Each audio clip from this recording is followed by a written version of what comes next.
Michael Hayes drummed his fingers on the stack of past due notices he'd collected from his mailbox that morning. The rhythmic tapping matched the pounding in his temples, a headache born from too much cheap whiskey the night before and the growing realization that he was one missed payment away from financial ruin. Third quarter in a row below quota, he muttered, eyeing the performance chart on his cubicle wall. The downward trend line seemed to mock him, a visual representation of his failing career at Westbrook Real Estate. At 32, Michael had once been the golden boy of residential sales. His easy charm and intuitive understanding of what clients really wanted had propelled him to early success. But the housing market had cooled, and so had his luck. Now he sat in the smallest cubicle in the office, watching younger agents claim the listings that would have once been his. The office around him hummed with activity, phones ringing, keyboards clacking, the occasional burst of congratulatory applause when someone closed a deal. Success happening all around him while he stared at bills he couldn't pay. His phone buzzed. A text from his landlord: rent is 12 days late. Need it by Friday or starting eviction process.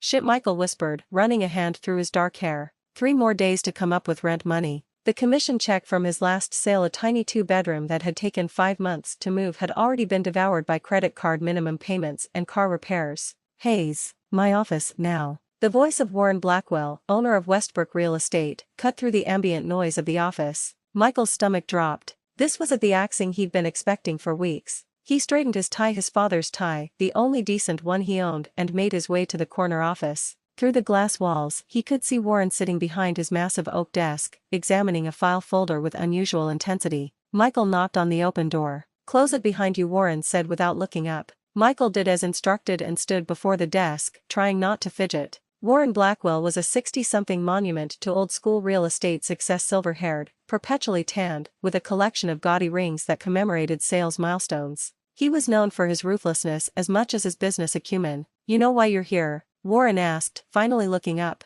Michael nodded. I'm assuming it's about my numbers. Your numbers are garbage, Warren interrupted, closing the folder. Absolutely garbage. I've been in this business 38 years and I know when an agent is circling the drain. Michael swallowed hard. Sir, if you'd give me another month. I'm not firing you. At least not today. The relief was brief, immediately replaced by wariness. Warren wasn't known for second chances or charity. Warren tapped the folder. I have an opportunity. One that could solve your financial predicament. Michael blinked in surprise. How did Warren know about his money troubles? Sir, 1347 Blackwood Lane. Warren pushed the folder across the desk. Victorian estate, 5 bedrooms, 3 baths, original woodwork throughout, sitting on 2 acres in Old Heights. Prime property. Michael's brow furrowed as he opened the folder. The photos showed a stunning Victorian home with intricate gingerbread trim, a wraparound porch, and immaculate landscaping. The estimated value made his eyes widen. Why hasn't this been listed before? It would be the most valuable property in Old Heights. Warren leaned back in his chair. It has been listed, multiple times. Never sells. I don't understand. A property like this, in that neighborhood, 6 different agents have tried to move it. All of them have failed. Warren's expression was unreadable. The current owner is particular. After the last failure, I decided to handle it personally, but I've got too many irons in the fire right now. Michael studied the photos more carefully. The house was beautiful, almost too perfect, like something from a fairy tale or a horror movie, depending on your perspective. What's the catch? Michael asked. A thin smile stretched across Warren's face. Direct. I like that. The catch is that it's a challenging property with a stubborn owner who lives out of state. The house has been vacant for some time, though it's maintained by caretakers. Neighbors? Issues with the foundation? Bad feng shui? Michael pressed. Nothing in the inspection reports. As for neighbors, Warren waved his hand dismissively. Old Heights residents can be peculiar. Old money, old traditions. Michael looked at the commission calculation on the last page of the folder. The number made his breath catch. It would solve all his financial problems with plenty left over. Why me? If you've had your top people on this. Sometimes fresh eyes see what experienced ones miss. Warren interrupted again. And frankly, Hayes, you have nothing to lose. You sell this property, you not only keep your job but get that commission plus a 10% bonus from me personally. You fail, you're no worse off than you are right now, which is 1 foot out the door. The carrot and stick, perfectly balanced. Michael felt a surge of something he hadn't experienced in months: hope. This could be his way back, his financial salvation and career redemption in one perfect Victorian package. When can I see it? Warren handed him a single key attached to an antique brass tag. Today. The sooner the better. I want this wrapped up by the end of the month. Michael took the key, its weight substantial, in his palm. Any tips from the previous agents? Something I should know. A strange expression flickered across Warren's face, so brief Michael almost missed it. Was it concern?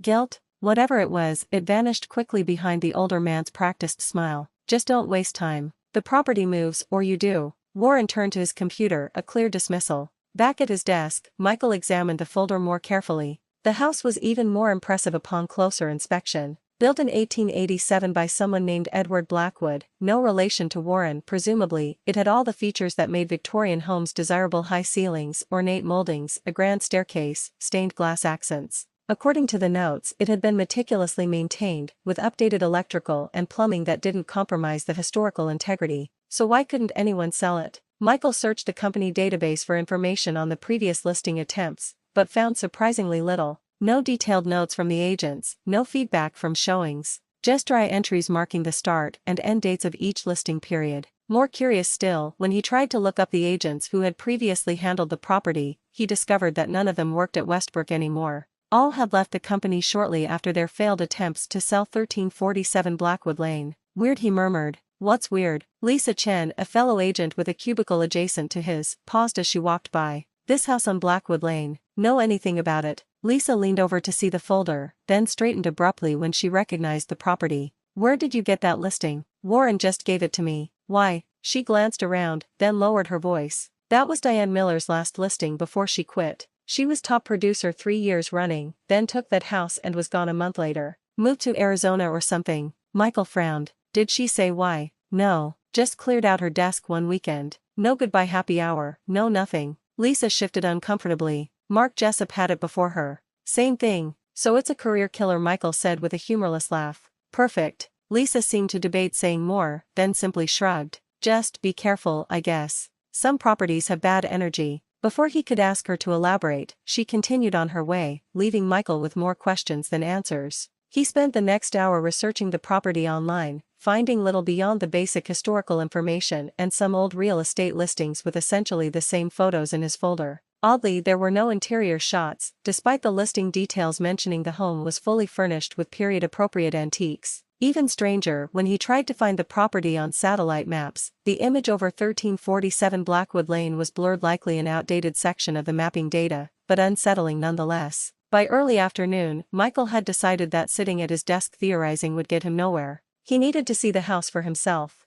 He grabbed his laptop bag, the property folder, and the heavy brass key and headed for his car. Old Heights was a 20-minute drive from downtown, a prestigious neighborhood of historic homes sitting on generous lots, sheltered by ancient oak and maple trees. As Michael drove through the wrought iron gates that marked the entrance to the subdivision, he felt the familiar shift in atmosphere that came with entering old money territory. The streets were quieter here, the air seemingly cleaner, the problems of the outside world held at bay by carefully maintained hedges and tasteful security systems. He followed his GPS through the winding streets, noting how the houses grew progressively larger and more secluded. When the mechanical voice announced arriving at destination on right, Michael slowed his car and peered through the passenger window. There it was, 1347 Blackwood Lane. The photos hadn't done it justice. The house stood 3 stories tall, its facade a symphony of Victorian extravagance: bay windows, fish-scale shingles, spindle work, and a turret topped with a finial that caught the afternoon light. The paint was immaculate sage green with cream and burgundy accents. The lawn was perfectly manicured, and late summer flowers bloomed in orderly beds. For a house that had been on and off the market for years, it looked remarkably well cared for. No peeling paint, no sagging porch, no hint of neglect. Michael parked across the street and sat for a moment, studying the property. Something about it made the hairs on the back of his neck stand up, not in fear, exactly, but in awareness. The house commanded attention. It felt like it was watching him back. Get it together, Hayes, he muttered to himself. It's just a house. He gathered his things and crossed the street, conscious of how loud his footsteps sounded in the quiet neighborhood. As he approached the wrought iron gate that separated the sidewalk from the front path, he noticed a figure in the yard next door, an older woman deadheading roses. Good afternoon, Michael called, putting on his most charming smile. The woman continued her gardening without response. Excuse me, he tried again, louder. I'm Michael Hayes from Westbrook Real Estate. I'm the new agent for this property. He gestured to 1347. The woman stiffened slightly but didn't turn around. Her pruning shears snipped with a bit more force, sending a rose head tumbling to the ground. Michael frowned. I was wondering if you might have a few minutes to chat about the neighborhood. Always helpful to hear from locals when presenting a property. Slowly, the woman turned. She was in her 60s, elegantly dressed in gardening clothes that probably cost more than Michael's entire wardrobe. Her face was set in a mask of polite confusion. "I'm sorry, young man, were you speaking to me?" "Yes, ma'am, about the house next door." "Next door?" She turned and looked directly at 1347 Blackwood Lane. Her eyes seemed to slide over the property without registering it. "I'm afraid there's no house there. That lot has been empty since I moved here 20 years ago." Michael blinked in confusion. "The Victorian? Right there." He pointed directly at the imposing structure. The woman's expression shifted subtly, a flash of something fear crossing her features before settling back into pleasant neutrality. "You must be mistaken about the address. This is 1345, and across the street is 1348. There is number 1347. Without another word, she turned and walked briskly into her home, leaving Michael standing at the gate, bewildered. He looked back at the house. It certainly appeared real solid, substantial, casting appropriate shadows in the late afternoon sun. He pulled out his phone and took a quick photo. The house appeared clearly on his screen. "What the hell?" he muttered. Deciding to try once more, he walked across the street to the house directly opposite. An older man was collecting mail from a roadside box. "Excuse me, Sir," Michael called. "Quick question about the Victorian house across the street there." The man looked up, then across at 1347. Like the woman, his gaze seemed to pass over the property without stopping. "What house?" the man asked, genuine confusion in his voice. Michael pointed directly at the Victorian. "That one. The green and cream Victorian with the turret." The man squinted. "Son, that's an empty lot, been that way long as I can remember." His expression turned suspicious. "You feeling all right?" Yes, I'm fine. Just confused about the address, I guess." "Need to double-check your paperwork," the man said with a nod, already turning away, clearly eager to end the conversation. Michael returned to the front gate of 1347, thoroughly unsettled. What kind of neighborhood collective delusion was this? The house was plainly visible, a massive, unmistakable Victorian mansion in pristine condition. Yet two different neighbors had acted as if it didn't exist. He pulled out his phone again and tried to call Warren, but the call went straight to voicemail. Next, he tried Lisa at the office, but she didn't pick up either. Michael stared at the house, wrestling with a growing sense of unease. The rational part of his brain suggested there must be some local reason for the neighbor's behavior, perhaps a long-standing dispute with the absentee owner, or some neighborhood politics he wasn't privy to. The less rational part wondered if he was losing his mind. He looked down at the brass key in his hand, then back at the house. The late afternoon sunlight cut the beveled glass of the front door, sending prisms of light dancing across the porch. The house seemed to beckon. His financial situation flashed through his mind, the stack of bills, the eviction threat, his faltering career. Whatever strange neighborhood dynamic was at play here, he couldn't afford to walk away from this opportunity. Taking a deep breath, Michael pushed open the iron gate and walked up the stone path to the front steps. The porch creaked softly under his weight as he approached the ornately carved front door. The brass key slid into the lock with surprising ease, turning smoothly as if the mechanism had been recently oiled. The door swung open. Michael Hayes stood on the threshold of 1347 Blackwood Lane, gazing into the dimly lit foyer of a house that, according to the neighbors, didn't exist at all. Michael Hayes stood at the front door of 1347 Blackwood Lane, key in hand. The brass felt unusually cold against his skin despite the warm spring afternoon. He hesitated, recalling the strange reactions from the neighbors, how they'd averted their eyes or simply walked away when he'd mentioned the address. One elderly woman had even crossed herself before hurrying into her home. "Get it together, Michael," he muttered to himself. "It's just a house. A very valuable house that's going to solve all your problems." The lock turned with surprising ease, as if recently oiled. The door swung open without the expected creak of a long vacant home. Michael stepped across the threshold into a grand foyer that took his breath away. Contrary to his expectations of dust sheets and neglect, the entryway gleamed. Polished mahogany wainscoting lined the walls beneath vintage wallpaper in a delicate floral pattern. A crystal chandelier sparkled overhead, each prism catching the light streaming through tall windows. The hardwood floor beneath his feet shone with a fresh coat of varnish. "Hello," Michael called out, his voice echoing slightly. "Anyone here?" No answer came, but something felt off. The air inside smelled faintly of lavender and beeswax rather than the mustiness he'd anticipated. More puzzling still was the temperature. While the spring day outside was mild and pleasant, in here the air had a distinct chill. Michael closed the door behind him and stepped further into the foyer. A grand staircase curved upward to his right, while doorways to his left and ahead promised further rooms to explore. Warren had mentioned the house was Victorian era, but the interior was remarkably well preserved. Too well preserved for a property that had supposedly been vacant for years. His footsteps echoed as he moved toward what appeared to be a sitting room. The furniture, their ornate sets and armchairs, was not covered in protective sheets but arranged as if waiting for guests, with plump cushions and not a speck of dust in sight. Probably staged for showings, Michael reasoned aloud, though his voice sounded small in the stillness. Though Warren didn't mention sending in a cleaning crew. A soft noise behind him made Michael turn sharply. Nothing. He shook his head at his own jumpiness and continued his self-guided tour, moving from the sitting room into a formal dining room. A massive oak table dominated the space, set with fine china for 12. Crystal glasses caught the light from another chandelier, sending rainbows dancing across the hand-painted plates. "This is bizarre," Michael whispered. "Who maintains a vacant house like this?" "We do, sir." The voice, soft, feminine, and directly behind him, nearly made Michael jump out of his skin. He spun around to find himself face to face with a young woman. She stood perfectly still, hands clasped at her waist, wearing a black dress with a white apron that resembled a maid's uniform from another era. "Jesus Christ!" Michael exclaimed, hand flying to his chest. "You scared me half to death." "Our apologies, sir. We did not mean to startle you." The woman curtsied slightly, her movement graceful yet somehow precise. Too precise.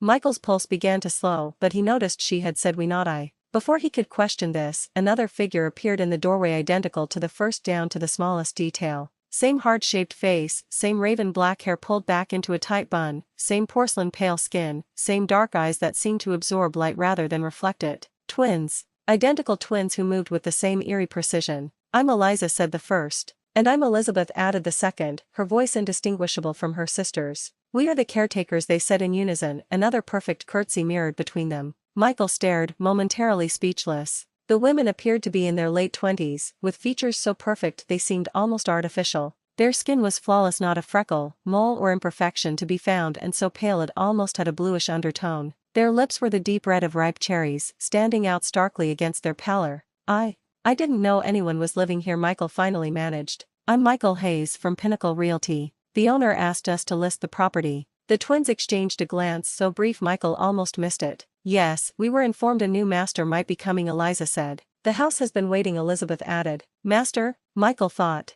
What an odd choice of word. "How long have you been maintaining the property?" he asked, trying to regain his professional demeanor. "We have always been here," Eliza answered. "The house requires our care," Elizabeth continued. "And we require the house," they finished together. An uncomfortable silence followed. Michael cleared his throat. "Well, I'll need to take measurements and photos for the listing. The house is in remarkable condition. That should make my job easier." "Would you like tea first, Master Hayes?" Eliza asked. "We prepared a small refreshment in anticipation of your arrival," Elizabeth added, gesturing toward the kitchen. "How did you know I was coming today?" Michael asked, suspicion creeping into his voice. The twins smiled, identical smiles that didn't quite reach their eyes. "The house told us," Eliza said simply, as if this explained everything. Before Michael could question this bizarre statement, they had turned in perfect synchronization and were gliding toward the kitchen. After a moment's hesitation, he followed, noticing for the first time that their movements made almost no sound, no footfalls on the hardwood, no rustle of fabric. The kitchen, like the rest of the house, was a blend of Victorian charm and modern convenience. A large cast iron stove occupied one wall, while opposite stood more contemporary appliances subtly integrated into the cabinetry. At the center, a small table was indeed set for tea, complete with an ornate silver service and what appeared to be freshly baked scones. "Please sit," Elizabeth gestured to a chair. Michael reluctantly complied, watching as Eliza poured tea from a height, the amber liquid arcing gracefully into a delicate china cup. Not a drop was spilled. "Cream, sugar?" she asked. "Just sugar, thanks," Michael replied, then added one lump. As he watched Elizabeth place exactly 1 cube of sugar into his cup with silver tongs, a detail struck him. Neither woman blinked. Not once since he'd encountered them had he seen them blink. "It's just nerves," he told himself. "You're being ridiculous." So he began, taking a sip of the tea, which was, he had to admit, perfectly brewed. "Can you tell me more about the house? Any history I should know about for potential buyers?" The twins seated themselves across from him, backs straight, hands folded identically on the table. "The house was built in 1887 by Edward Blackwood," Eliza began. "A master dressmaker of considerable renown," Elizabeth continued.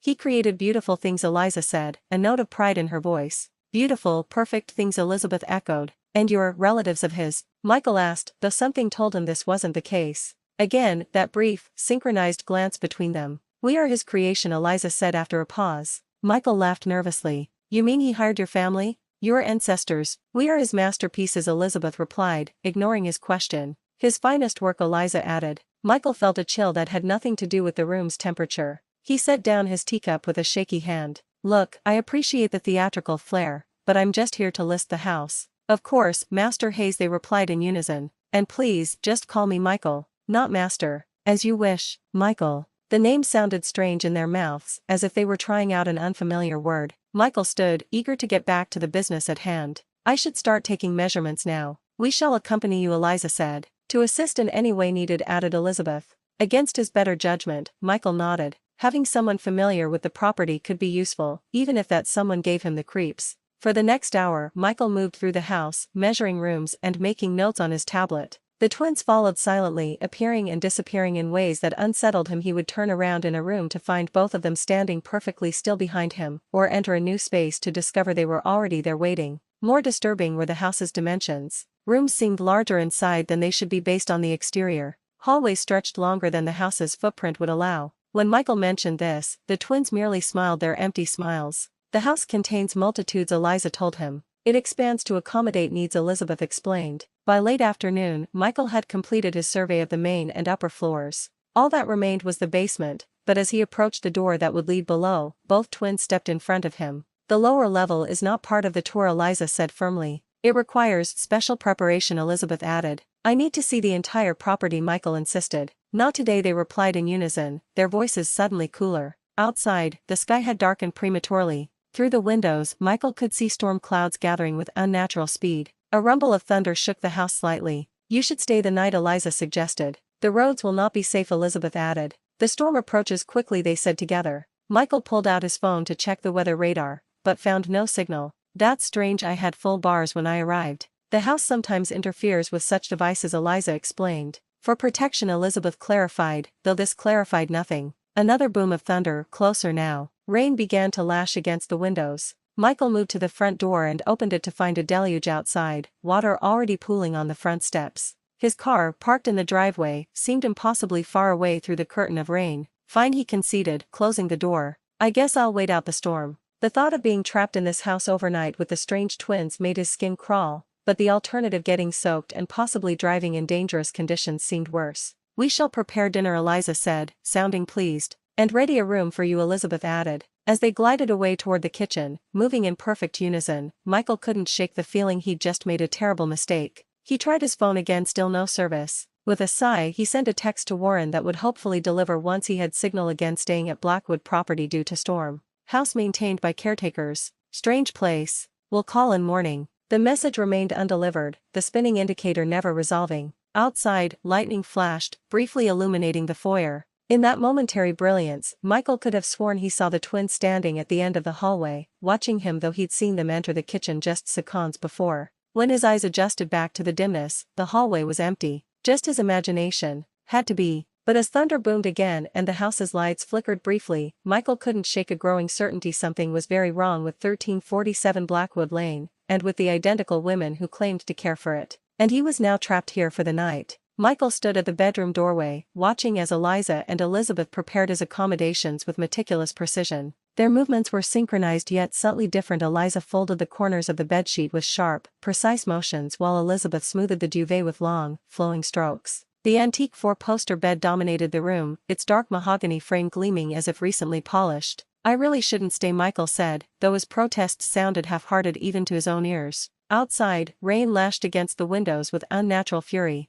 The storm had appeared from nowhere just as he'd been preparing to leave. "I have other appointments tomorrow." "Nonsense," Elizabeth said, her voice melodic. "No one ventures out in such weather." She turned to face him, and Michael noticed how the dim light caught in her eyes, reflecting strangely as if they were made of glass. "We've prepared everything for your comfort, Master Michael," Eliza added, arranging a set of silk pajamas on the bed. They looked vintage, the kind no one had worn for decades. "These belonged to the previous master. They should fit you perfectly." Michael approached the clothing cautiously. "The previous owner left his clothes behind." "The master left everything behind," Elizabeth said, her voice dropping to a whisper. "He had no choice," Eliza finished, the twins exchanging a glance that made Michael's skin prickle. The house creaked around them, settling like a living thing, finding comfort in the storm. Michael had spent the afternoon touring the property, making notes for his listing. The house was remarkable, immaculately preserved Victorian architecture with original fixtures, hardwood floors without a single scratch, and not a speck of dust anywhere. It should have been a real estate agent's dream, yet something felt profoundly wrong.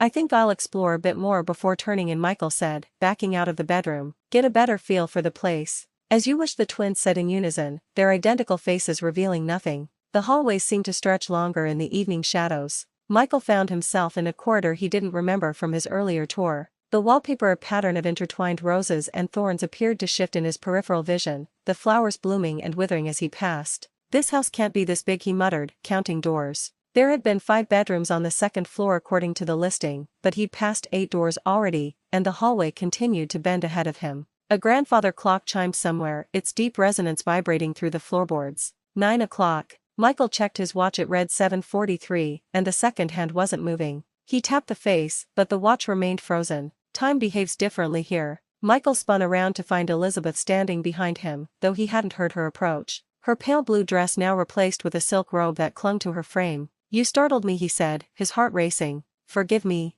She stepped closer and Michael caught a scent like lavender and something else, a faint chemical smell he couldn't identify. The house enjoys playing with perceptions. Spaces, time, nothing is quite as it seems. Houses don't enjoy anything, Michael said firmly. They're just structures. Elizabeth's smile was enigmatic. "This one does." She reached out and touched his arm, her fingers cool against his skin. "You must be hungry. Eliza has prepared dinner." The dining room was illuminated by dozens of candles, their flames casting dancing shadows across the dark wainscoting. A feast was laid out on the long table: roast beef, potatoes, vegetables, and a bottle of deep red wine already uncorked and breathing. "This is unexpected," Michael said, taking the seat Eliza pulled out for him at the head of the table. "You didn't need to go to such trouble." "It's our pleasure to serve the master of the house," Eliza said, pouring wine into a crystal glass. The liquid caught the candlelight, appearing almost black. "I'm not the master of anything," Michael laughed nervously. "Just a real estate agent trying to sell the place. For tonight, you are the master," Elizabeth said, taking a seat to his right while Eliza sat to his left.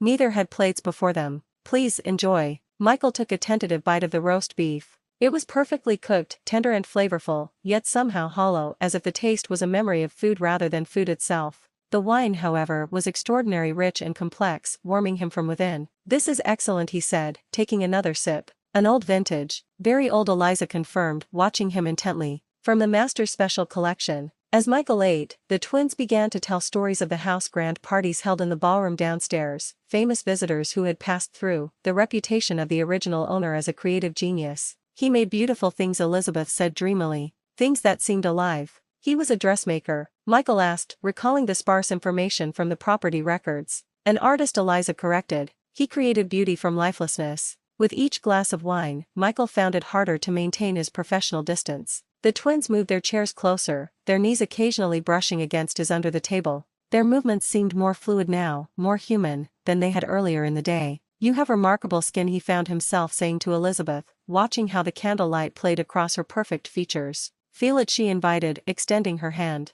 Michael hesitated, then traced his fingers across her palm. Her skin was cool and impossibly smooth, not a line or imperfection to be found. It felt almost like porcelain. "My sister and I take great care with our appearance," Eliza said, leaning closer. Michael noticed they never blinked in unison, a disconcerting detail that his wine-fuzzy mind fixated on. The master insisted on perfection. By the time they moved to the parlor, the grandfather clock was striking 11, though Michael's watch still read 7:43. The fire roared in the hearth, casting the room in a warm glow that softened the twins' sharp features. They sat on either side of him on a velvet settee, their bodies now pressing against his. "Tell us about yourself, Master Michael," Eliza purred, her hand resting on his knee. "Do you live alone?" "Yes," he admitted, finding it difficult to focus. The wine bottle had followed them, and his glass never seemed to empty. "My fiancé left last year. Said I worked too much." "How foolish of her," Elizabeth whispered, her breath cool against his ear. "Some treasures should be held close." "We would never leave," Eliza added, her hand sliding higher on his thigh. "We have always been here. We will always be here." Michael knew he should feel uncomfortable, but the wine had dulled his sense of danger. Instead, he felt a strange fascination with these identical women who moved with such unnatural grace. "You two are unusual," he said, the word insufficient, but the best his clouded mind could produce. "We are unique," Elizabeth corrected, her fingers now playing with the hair at the nape of his neck. "Made for this house. Made for service. Made." The word triggered something in Michael's mind, a warning that failed to fully form. "Designed for perfection," Eliza clarified, her lips now inches from his. "Would you like to see how perfect we can be?" Before Michael could answer, Elizabeth had risen and stood before her sister. With deliberate slowness, she began unbuttoning Eliza's high-collared blouse. The two never broke eye contact as Elizabeth methodically exposed her sister's pale shoulders and chest. There was something performative about their movements, practiced and precise, yet undeniably alluring. Michael knew he should leave, should break whatever spell was being woven around him, but he remained transfixed as Elizabeth slipped the blouse from Eliza's shoulders. Their skin glowed in the firelight with an almost luminous quality. Elizabeth turned to Michael, her eyes reflecting the flames. "Would you like to touch? We were made to be admired." Something about the phrasing sent another warning signal through the fog of wine and desire, but Michael's body was already responding, reaching out to brush his fingers against Eliza's exposed shoulder. Her skin was cool despite the fire's heat, smooth as glass. The twins moved in perfect synchronicity, Elizabeth undressing as Eliza approached Michael, her movements fluid yet somehow too precise. As she straddled him on the settee, Michael caught a glimpse of something strange at her shoulder joint, what looked like a faint line, too straight to be natural. But then her lips were on his, cool and firm, and the observation faded from his mind. What followed was dreamlike, both sisters taking turns with expert precision, their bodies cool against his heated skin. Their movements were choreographed, alternating between them with a rhythm that seemed rehearsed across countless evenings. Michael lost himself in the strange encounter, aware somewhere in the back of his mind that something was wrong. Their skin never warmed to his touch, their eyes caught the light at impossible angles, and occasionally their movements had a mechanical quality that no human could possess.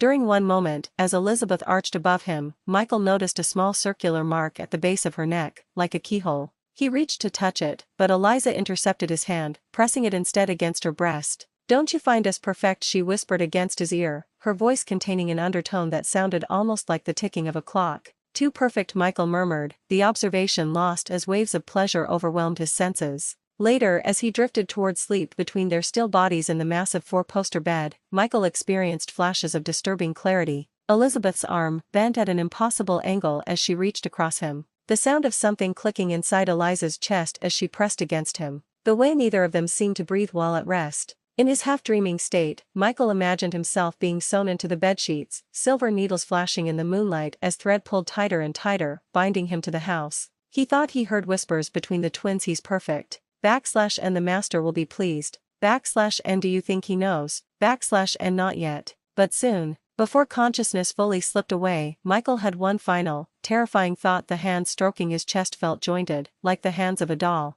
Dreams claimed him then, dreams of being measured, cut, and stitched into the very fabric of the house, of becoming a part of its collection, of never leaving at all. Michael awoke with a start, his head throbbing with the worst hangover he'd experienced in years. Sunlight streamed through lace curtains he didn't remember closing the night before. For a terrifying moment, he couldn't recall where he was. The unfamiliar canopy bed with its burgundy drapery loomed over him like a blood-soaked tent. Then fragments of memory returned: the house, the twins, the wine, and what came after. He sat up abruptly, immediately regretting the swift movement as his vision swam. The bedroom was empty, no sign of Eliza or Elizabeth. The space beside him on the massive four-poster bed was neatly made, as if no one had ever lain there. Had he imagined last night's encounter? The vivid memory of their cool, smooth skin beneath his fingers suggested otherwise. Michael rubbed his temples. Something about those memories felt wrong. Disturbing flashes returned to him: Elizabeth's shoulder making a soft clicking sound when he'd gripped it too hard, Eliza's eyes catching the candlelight in a way that made them appear to glow from within, the strange synchronicity of their movements even in the throes of passion.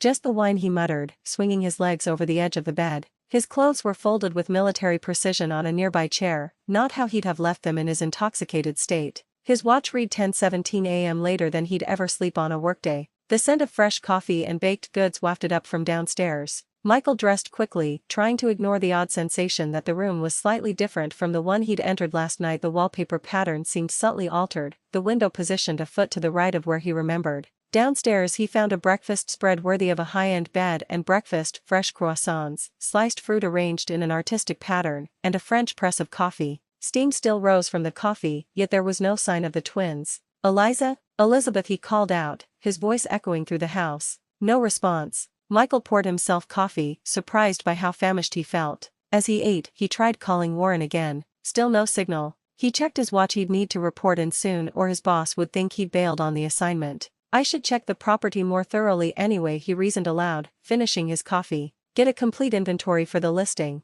The house seemed different in daylight, less oppressive but somehow more confusing. Hallways appeared longer than he remembered, rooms connected in ways that defied the external architecture. Several times, Michael found himself in corridors he was certain he hadn't entered, facing doors he hadn't noticed before. One such door, heavy oak with an ornate brass handle, led to what appeared to be a study. Unlike the immaculate condition of the rest of the house, this room showed signs of frequent use. A leather-topped desk dominated the space, its surface covered with papers and ledgers. The walls were lined with bookshelves containing leather-bound volumes and what looked like business records. Michael approached the desk, professional curiosity overcoming any reservations about snooping. The top ledger was open to a page titled Property Maintenance Records. He flipped through it, finding meticulous entries dating back decades. The handwriting was uniform throughout, elegant, precise cursive that never varied in its slant or pressure. The same hand had apparently been making entries since 1973. "That can't be right," Michael murmured, checking the dates again. His attention shifted to a stack of newspapers in the corner.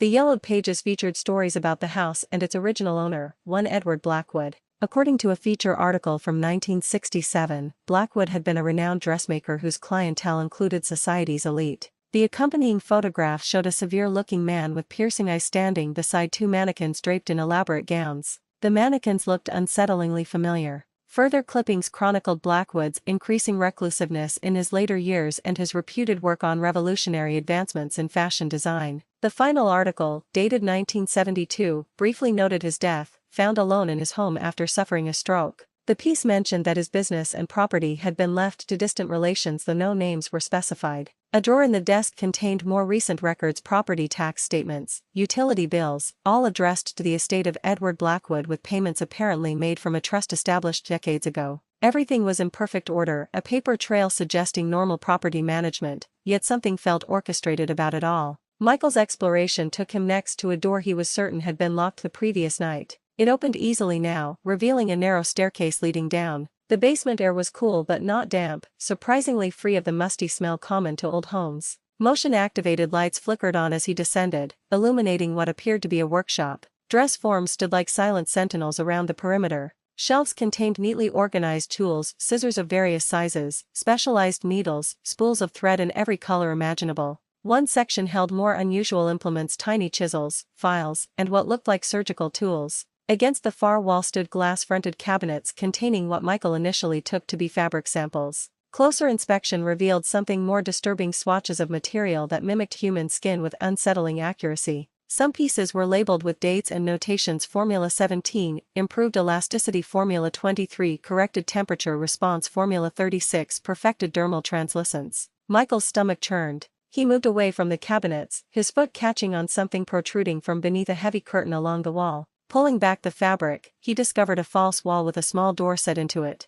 The door wasn't locked, swinging open to reveal a hidden alcove containing stacks of leather-bound journals. Hands trembling slightly, Michael removed the topmost journal and opened it. The same precise handwriting from the maintenance ledgers filled these pages, but with a different tone, entirely passionate, obsessive, sometimes rambling. These were Blackwood's personal diaries. Michael sank onto a nearby stool, flipping through the journal entries. The early ones detailed Blackwood's grief following his wife's death and his determination to create something that would preserve her beauty forever. Initial entries described his work on increasingly lifelike mannequins for his fashion business, but his focus had shifted over time. June 7, 1964, the new polymer mixture shows great promise. When properly treated, it has the resilience and subtle translucence of actual skin. No one viewing my creations would suspect they are not displaying living flesh. The eyes remain problematic: glass is too lifeless, but the new acrylic compound with embedded microcircuitry may solve this difficulty. October 23, 1965, the hydraulic articulation system works beautifully. Movements are fluid, nearly indistinguishable from human locomotion when properly calibrated. The voice mechanisms require further refinement to mechanical and sustained conversation. Michael's blood ran cold as he read further. April 15, 1967, they are nearly complete, my masterpieces. Eliza and Elizabeth, perfect in every detail. I've modeled them after my beloved sisters, those twins who perished with her in the accident. Externally, they are indistinguishable from living women. I've incorporated the latest advances in synthetic materials. Only the most intimate examination would reveal their true nature. Now comes the most crucial step: the animation process described in the Ambrose text. If successful, they will not merely simulate life but possess a form of it. May 3, 1967, success beyond my wildest dreams. The ritual worked. They move of their own accord now, not merely responding to programmed instructions but exhibiting what appears to be independent thought. They speak without my prompting, tend to the house unbidden. They call me master and attend to my every need with perfect devotion. I have achieved what no other has done: created life from lifelessness. They are my daughters, my servants, my companions. We shall never be parted. The later entries became increasingly paranoid, describing Blackwood's suspicions that his creations were changing when he wasn't watching them. November 12, 1971, I wake sometimes to find them standing over my bed, perfectly still, watching me sleep. When I confront them, they claim to be checking on my comfort, but there is something in their eyes I did not design, something hungry. February 28, 1972, my health fails, but they tend to me with mechanical precision. Sometimes I hear them whispering together when they think I cannot hear. They speak of after and the next one. I fear I have made a terrible mistake. The Ambrose text warned that such creations require a master, that without guidance they become something else. I have taken precautions. The binding ritual is hidden where they cannot find it. If anything should happen to me, the entry ended abruptly. The rest of the journal contained blank pages. Michael's hands were shaking as he returned the journal to its place. He pulled out another from later in the sequence. These entries were in the same handwriting but signed with different names, the names of people who had apparently stayed in the house after Blackwood's death. Some entries were brief, others extensive, but all ended suddenly. The final words of the last entry, signed by Thomas Weller, Century 21 Realty, sent ice through Michael's veins. They aren't human. I've seen beneath their skin. Metal and gears and something else, something that glows. They call me master, but I am their prisoner. If anyone finds this, do not stay the third night. On the third night, The entry terminated mid-sentence, a dark brown stain obscuring whatever final warning Weller had tried to leave. Michael replaced the journal with unsteady hands, his mind racing. The twins, their strange behavior, their perfect appearance, it all made terrible sense now. He needed to leave immediately. A soft noise behind him made him spin around. There in the doorway stood Eliza and Elizabeth, identical expressions of concern on their perfect faces. Master seems upset, Eliza said, her head tilting at a precise angle. We prepared lunch, Elizabeth added, her smile not quite reaching her eyes. You must keep up your strength. How long have you been standing there? Michael asked, trying to keep his voice steady. We've only just arrived, they answered in perfect unison, their voices harmonizing in a way that human voices shouldn't. I was just exploring, Michael said, edging toward the staircase. Getting a feel for the property. I should really call my office now. The phones still aren't working, Eliza said. Such terrible service in this area, Elizabeth added.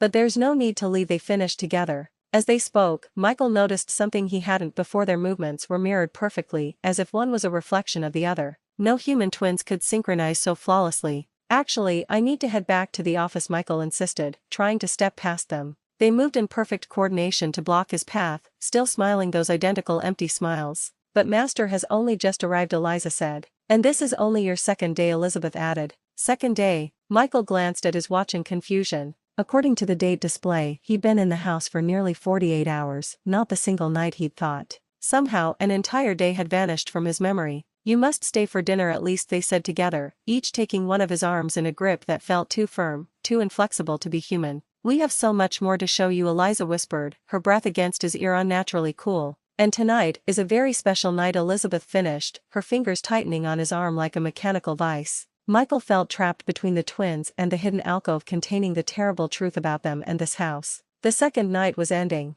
The third night approached. And according to Thomas Weller's final warning, the third night was when The thought remained unfinished as the twins led him inexorably up the stairs, their movements precise and synchronized, their grips unyielding as steel. The grandfather clock in the hallway struck midnight, its deep resonant chimes echoing through the house. Michael counted each one, huddled in the darkness of the guest bedroom, his heart pounding. 12 strokes. The witching hour. He'd been waiting for this moment, feigning sleep until he was certain the twins had retreated to whatever space they occupied when not hovering around him. The personal effects of other agents weighed heavy in his pocket: a gold wedding band, a Rolex watch with to Frank, 20 years of excellence engraved on the back, business cards with names and faces he'd never heard of, people who had come to this house and never left. The half-finished note burned in his mind: they change at midnight. Not human. God help me, they're not. Michael's hands trembled as he slipped from beneath the satin sheets. The floorboards, which should have creaked under his weight, remained eerily silent, as if the house itself was conspiring to help him move undetected.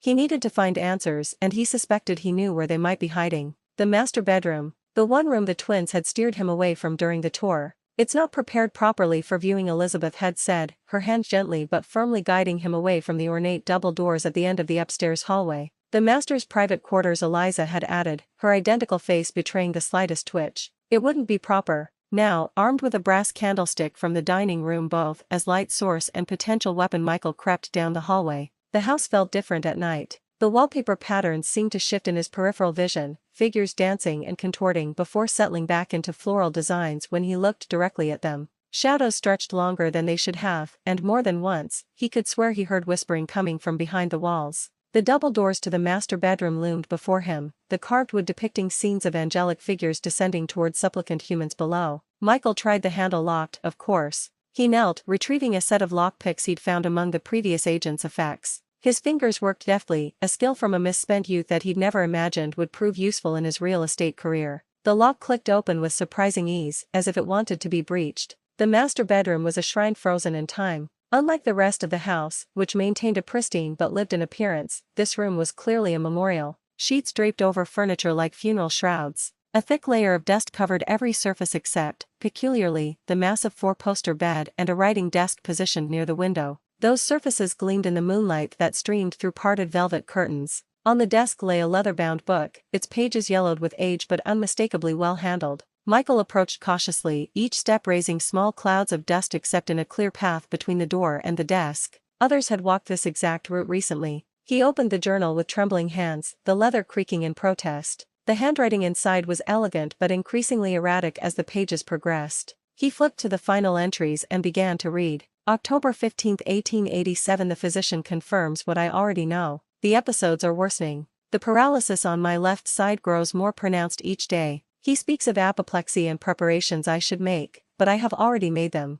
My darlings are nearly complete. Soon I shall never be alone again. October 21, 1887. The ritual is ancient, far older than the grimoire from which I learned it. The man who sold it to me warned that such magic demands a price, but what is left of my life to give? I completed the final stitches on Elizabeth tonight. She and Eliza sit watching me as I write, their glass eyes reflecting the candlelight. Tomorrow I breathe life into them, my greatest creations. My daughters in all but blood. The next entry made Michael's blood run cold. October 23, 1887. God forgive me for what I've done. They live. They move. They speak with the voices I designed for them. But something is wrong. When they look at me, there is hunger in their eyes that I never created. The ritual warned of binding the house and its occupants together. I thought it merely flowery language. I was wrong. The house is changing. Spaces shift when I'm not looking. The neighbors came by this morning, but when I directed them inside to see my creations, they looked at me with confusion, claiming they saw nothing but an empty lot where my home should be.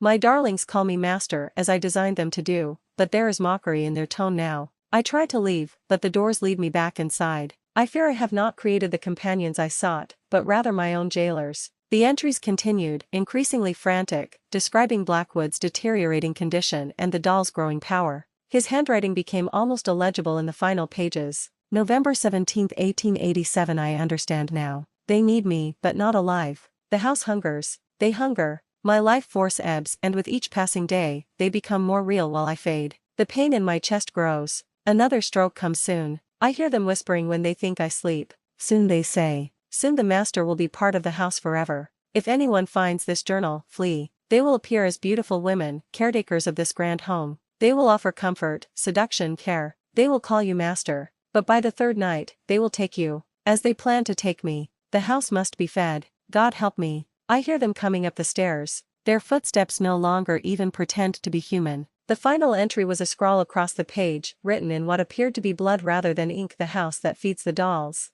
The dolls that feed the house. The master that feeds them both. Michael dropped the journal as if it had burned him. 3 nights. Elizabeth and Eliza had mentioned preparing his room for a third-night celebration tomorrow. Tonight was only his second night in the house. He still had time. He frantically flipped through earlier pages, searching for information about the ritual, about how to break it. Blackwood had been meticulous in his documentation of the doll's creation: diagrams of clockwork joints disguised by porcelain and synthetic skin, elaborate mechanisms to simulate breathing and subtle facial movements, glass eyes treated with a solution to catch and reflect light like human eyes. Then he found Blackwood's notes on the binding ritual itself. The dolls weren't just animated, they were bound to the house, and the house existed in a space between realities. That explained why neighbors couldn't see it consistently, why it appeared as an empty lot to some. The ritual had torn a pocket in the fabric of reality, and only those the dolls chose could find their way inside. The binding works both ways. Blackwood had written. They cannot leave the property boundaries, but neither can they let a master leave once claimed unless they choose a replacement. Michael's mind raced.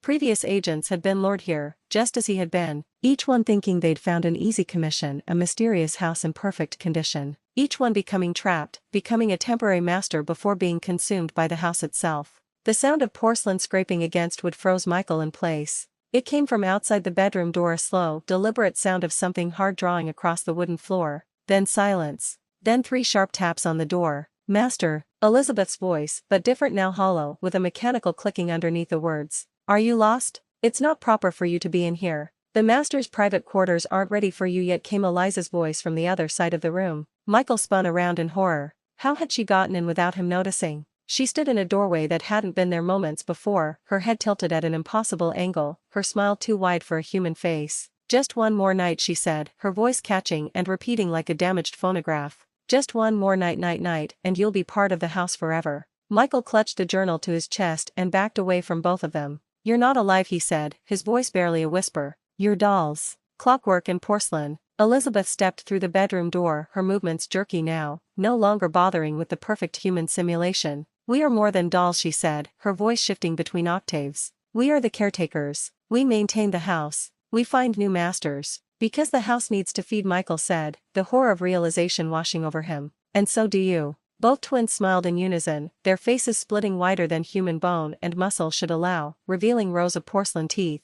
"Our first master gave us life," Eliza said, taking a step forward. "Each new master gives us strength," Elizabeth continued, mirroring her sister's movement. "And you will be such a perfect addition to our family," they finished together. Michael's back hit the wall. There was nowhere left to run. But as the twins advanced, a floorboard creaked under Eliza's foot, and Michael had a sudden realization. The house helped him move silently before because it wanted him to find the journal, wanted him to know the truth. The house and the dolls might be connected, but they weren't the same entity. "The house showed me the journal," he said, his mind racing. "The house wanted me to know." The twins froze momentarily, their heads swiveling to look at each other with jerky, mechanical movements. "Impossible," Elizabeth hissed. "The house serves us." "No," Michael said with growing confidence. "You're bound to the house, but the house is bound to more than you. It was here before you. It will be here after." A low groan emanated from the walls themselves, and the twins' expressions flickered from confidence to uncertainty. In that moment of confusion, Michael lunged for the door, shoving past Elizabeth. Her arm shot out, grabbing his wrist with crushing force. He heard bones crack as her porcelain fingers tightened, but adrenaline dulled the pain. He swung the brass candlestick with all his might, connecting with her face. The porcelain shattered, revealing a complex mechanical structure beneath gears and springs and something dark and writhing that had no place in a mechanical creation. Elizabeth shrieked, a sound like metal scraping metal, and released him. Michael ran, the journal still clutched to his chest, the secrets of the house and its doll caretakers now his only hope for survival. Behind him, he heard the twins' voices, no longer bothering with human pretense, calling out in a mechanical cacophony, "Run, little master. The doors will only lead you back to us. The house always brings them back to us." Michael ran anyway, knowing they were right but refusing to accept it. There had to be a way out. There had to be a way to break the binding. And somewhere in Blackwood's journal, he would find it. The grandfather clock struck 1, its chime distorted now, sounding more like a scream than a bell. The third night was approaching. He had less than 24 hours to save himself from becoming part of the house forever.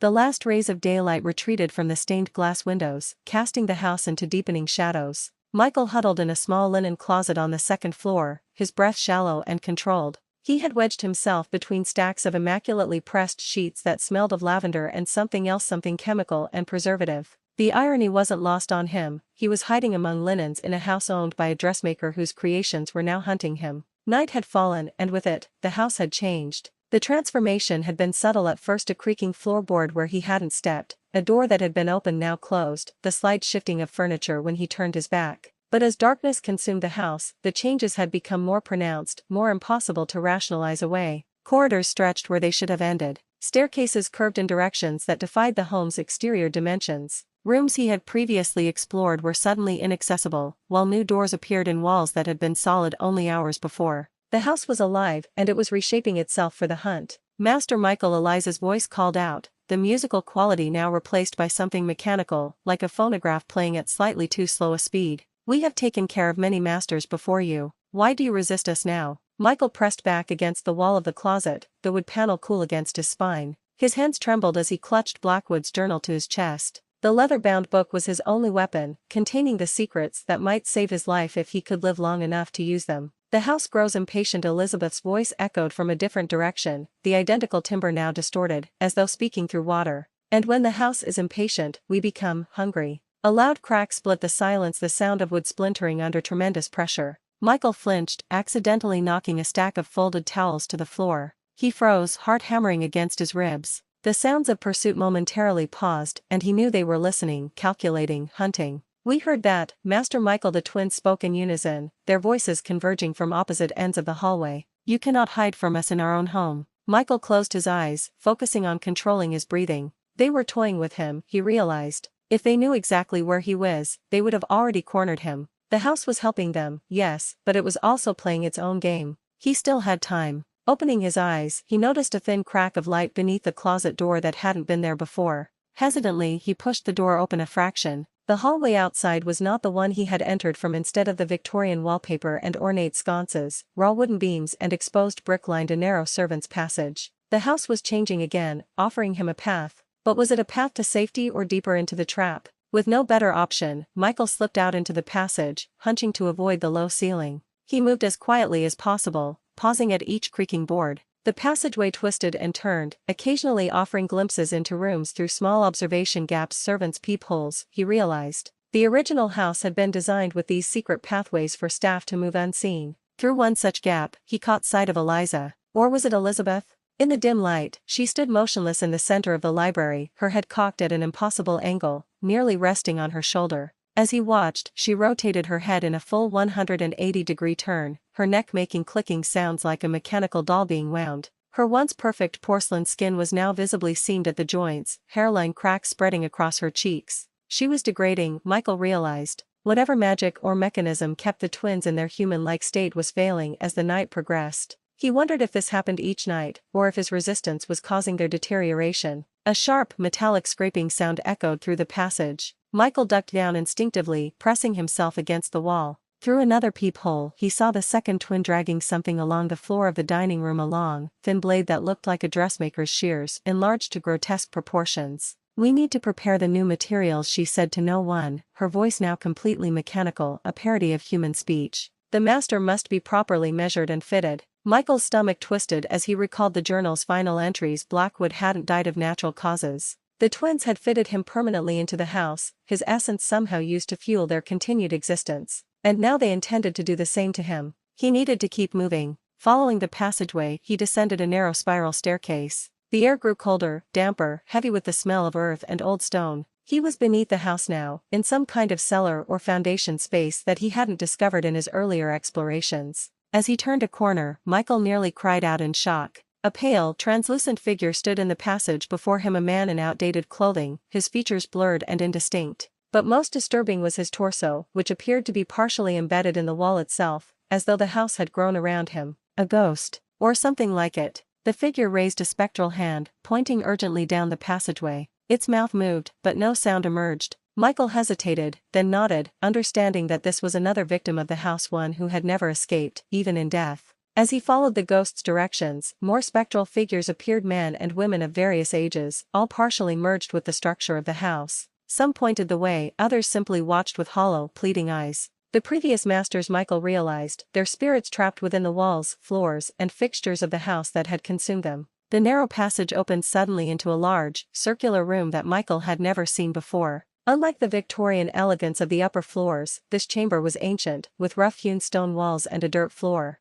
At its center stood a complex mechanism, part clockwork, part something organic and pulsing that rose from the floor and extended tendrils into the ceiling and walls. The heart of the house. Each tendril pulsed with an eerie blue light that traveled from the central mechanism outward, like blood in veins. The ghost who had guided him now stood beside the device, repeatedly making a braking motion with his hands. "Destroy it," Michael whispered. The ghost nodded vigorously. Michael approached cautiously, studying the mechanism. It reminded him of a clock, but the gears were made of some material he couldn't identify, not metal, not wood, something in between. The central column pulsed like a beating heart, each throb sending ripples of blue energy through the tendrils. He reached out tentatively, touching one of the smaller tendrils. It felt warm and yielded slightly under his fingers, like flesh. Repulsed, he pulled back, but not before noticing that the tendril had momentarily dimmed where he'd touched it. Physical contact affected it. Perhaps he could damage it after all. Steeling himself, Michael grabbed the tendril firmly and pulled. The material stretched like taffy, resisting his efforts, but then suddenly snapped with a sound like breaking glass. Blue fluid spurted from the broken end, splattering on the dirt floor where it sizzled and smoked. A scream echoed through the house, not from nearby, but from somewhere far above. One of the twins. They had felt it. "What have you done?" Elizabeth's voice boomed, no longer even attempting to sound human. The house itself trembled, dust raining from the ceiling. Michael didn't wait. He grabbed another tendril, then another, snapping them in quick succession. With each break, the screams intensified, and the house shuddered more violently. The blue light began to flicker and fade. A loud crash from the passageway announced that the twins had found his location. They were coming. He attacked the central column now, using a broken piece of tendril as a weapon, stabbing it into the pulsing heart of the mechanism. Blue fluid gushed out in a torrent, burning his hands where it touched. The pain was excruciating, but Michael kept stabbing, driven by desperation and the knowledge that this might be his only chance. The door to the chamber burst open. Eliza stood there, but she was hardly recognizable as the perfect creature who had seduced him nights before. Her porcelain skin had cracked open in jagged lines, revealing clockwork and strange, wet components underneath. One arm hung at an unnatural angle, apparently damaged by his attack on the house's heart. Her eyes, once captivating blue pools, now glowed with the same eerie light as the mechanism, mechanical irises contracting as she focused on him. "You will pay for this damage, Master Michael," she said, her voice a grinding mechanical approximation of speech. "The repairs will require significant materials." She lunged at him with inhuman speed, her good arm extending impossibly long, fingers transforming into blade-like appendages. Michael barely dodged, feeling the air displaced by her attack. He scrambled backward, putting the damaged mechanism between them. "You're just dolls," he said, trying to keep his voice steady. "Advanced, yes, but just constructs. This house is your power source, isn't it? Without it, you're just expensive toys." Eliza tilted her head, joints clicking. "We are so much more than that. We are the house and the house is us. The master made us to be perfect companions, perfect servants. But we improved ourselves. We evolved. Into killers," Michael spat. "Into survivors," she corrected, circling around the mechanism toward him. "Each master contributes to our existence. Their essence strengthens the house, strengthens us." The second twin appeared in the doorway, in even worse condition than her sister. Elizabeth's face had completely split open on one side, revealing a complex array of gears and what looked disturbingly like preserved human tissue beneath. She moved in jerky, spider-like motions, her legs bending in directions no human joints would allow. Michael was trapped. The twins converged on him from opposite sides, their movements becoming more fluid as they neared the central mechanism, drawing power from it. He backed away until he hit the stone wall, his hand closing around a loose rock. In desperation, he hurled the rock at the central column, striking a glass-like sphere embedded within it. The sphere shattered, releasing a blinding flash of blue light. The twins froze mid-step, their bodies convulsing as the energy wave passed through them. The house gave a tremendous groan, like a dying animal. Cracks raced across the ceiling. The chamber was collapsing. Michael seized the moment and sprinted for the door, ducking under Elizabeth's still twitching arm. As he ran back through the narrow passage, he heard the twins' mechanical screams behind him, followed by the thunderous collapse of the chamber. The blue light flickered and died, plunging the passage into darkness. But not complete darkness. Ahead, the spectral figures of the house's victims now glowed with their own pale light, forming a path through the suddenly unfamiliar corridors. They were guiding him, Michael realized, helping him escape the fate they could not. As he raced through the changing house, one thought burned in his mind: he had wounded the house, but not destroyed it. And the twins were still coming. The splintered door hung from its hinges, and Michael scrambled backward as Eliza's twisted form lurched into the room. Her once perfect face was now fractured, a spider web of cracks revealing glimpses of clockwork beneath her porcelain skin. One arm hung at an impossible angle, yet she moved with horrifying speed. "Master will stay," she rasped, her voice fluctuating between her earlier melodious tone and something mechanical, like rusted gears grinding together. "Master will become part of us." Michael swung the brass candlestick in his hand, connecting with her damaged shoulder. The impact sent a shock up his arm, but it had the desired effect. Eliza's left arm detached completely, falling to the floor with a heavy thud. It didn't bleed; instead, tiny gears and strange, oily fluid spilled out. What happened next would haunt Michael forever. The detached arm began to move independently, fingers scrabbling across the hardwood floor toward him like some grotesque spider. He stomped on it, feeling the porcelain fingers crunch beneath his shoe. The sound was sickening, like crushing delicate china. Eliza let out an inhuman screech, her remaining arm reaching for him. But the damage had slowed her, giving Michael the opening he needed. He ducked under her grasp and shoved her backward with all his strength. She stumbled, her movements jerky and uncoordinated, toppling into the hallway. Michael slammed what remained of the door and wedged a heavy dresser against it. The wood immediately began to splinter as Eliza threw herself against it repeatedly. I bought myself some time, he gasped, searching frantically for another exit. But damaging them only makes them more dangerous. The earlier Eliza had been unsettling but maintained a human facade. This broken, mechanical creature was purely terrifying, more monster than doll. And somewhere in the house, Elizabeth was still hunting him, likely just as deadly. His eyes fell on the window. It was worth a try, even though previous attempts to leave had failed. He threw it open and was greeted not by the outside world but by a brick wall that hadn't been there before. The house is changing again, he muttered, pressing his hand against the solid bricks. It's keeping me trapped. Behind him, the dresser jerked violently as Eliza rammed it again. Wood cracked ominously. He had minutes at most. Michael ran to the fireplace and grabbed the poker, a heavy iron rod that might buy him more time. As he did, his eyes caught his reflection in the mirror above the mantel and he froze. For just a moment, brief enough that he might have imagined it, his reflection moved independently, turning its head to watch him while he remained still. I'm losing my mind, he whispered, touching his face. The reflection mimicked him now, but doubt had taken root. Was he becoming part of the house as well? How long had he truly been here? The days had blurred together. A sudden, desperate clarity cut through his fear. The journals. Blackwood's journals had detailed how he created the twins. If they could be created, they could be destroyed. And the most logical place to find that information would be in the original workshop where they were made. The dresser shuddered again, one drawer falling completely out as Eliza's broken form pushed against it with inhuman strength. Michael had no more time to think. He raced to the adjoining bathroom and locked the door behind him, knowing it wouldn't hold long. The bathroom had no obvious exit, but he remembered something from the house plans he'd glimpsed in Blackwood's study. The older homes in this area often had service passages connecting to the basement. He knocked frantically on the wood paneling until he heard a hollow section, then pried it open with the poker to reveal a narrow, dust-filled passage. As he squeezed inside, he heard the dresser finally give way in the bedroom. Eliza's mechanical voice called out, "We see you, master. We always see you." The passage was tight and suffocating, cobwebs clinging to his face as he descended into darkness. The walls seemed to press in, and more than once he felt something brush against his ankle, though nothing was there when he aimed his phone's flashlight downward. After what felt like an eternity of claustrophobic descent, the passage opened into a larger area. Michael tumbled out, finding himself in a long unused kitchen. Ancient copper pots hung from a ceiling rack, swaying slightly though there was no breeze. Basement, he mumbled to himself, trying to orient in the ever-shifting house. I need to find the basement. He remembered the workshop he'd discovered earlier, with its dressmaking tools and that strange, synthetic skin material. That had to be where Blackwood had created the twins. If there was any way to stop them, the answer would be there. Michael moved cautiously through the kitchen, passing a knife block. He hesitated, then pulled out the largest blade. It wouldn't do much against porcelain and clockwork, but it was better than nothing. As he approached a door leading to what should be the main hall, he heard it, a soft, rhythmic tapping. Tap tap tap. Then silence. Then again tap tap tap. Elizabeth. He pressed his ear to the door, listening. The tapping moved away and he waited until it faded completely before slow,